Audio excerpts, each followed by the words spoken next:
Hello, Dr. Croker here, and this is a guide to the Praetorium. This dungeon had a major overhaul in patch 6.1 in April of 2022. This guide has been updated to include these changes. Please like and subscribe. I'm releasing guides for every story dungeon and trial in the game, so you always know what's coming. Let's get started. The Praetorium is much shorter than it used to be, and several of the cutscenes have been removed. You no longer have to worry about getting left behind at a terminal or remembering an ID card.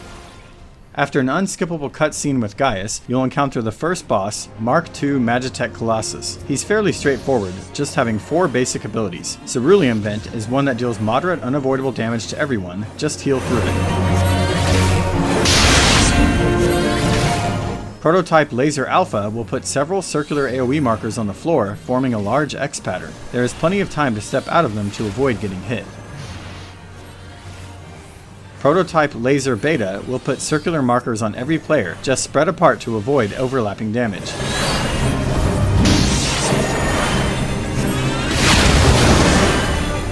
And the fourth ability is Grand Sword, where he targets a random player with a large conal attack. But it is marked and you have plenty of time to get out of the way.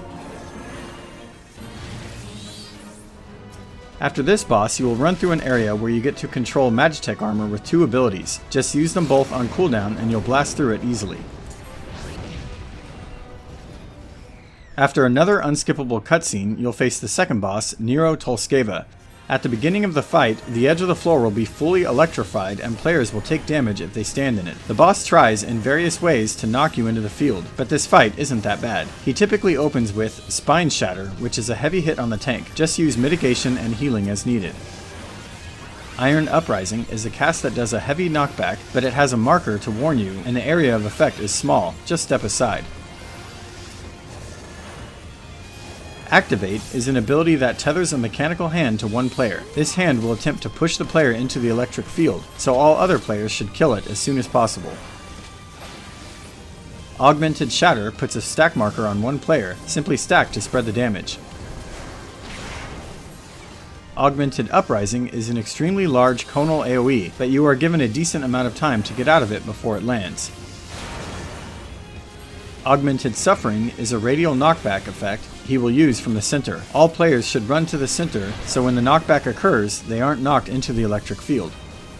Finally, there is Wheel of Suffering, a simple circular AoE that strikes anyone near the boss. Just get out of the marker.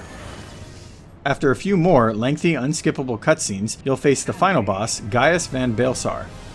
He often opens with Innocence, a heavy hit on the tank.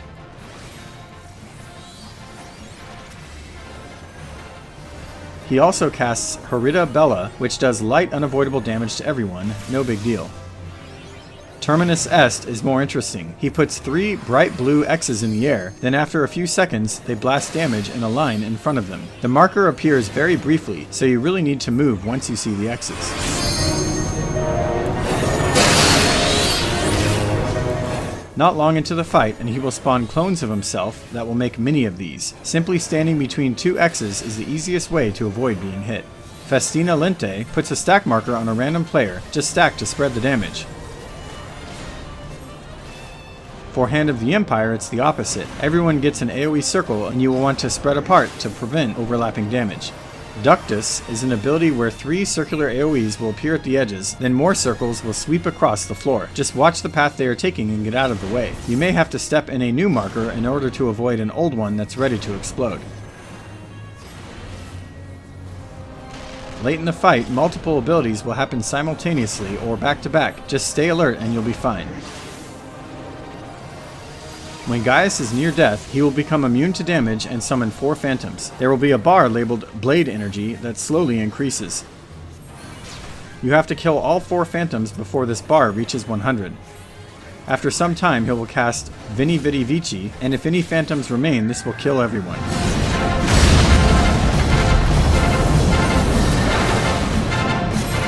Otherwise, it will deal heavy damage, but you'll survive. And that's it for the Praetorium, updated for patch 6.1. Have fun, and I'll see you next time. Such power befits a ruler.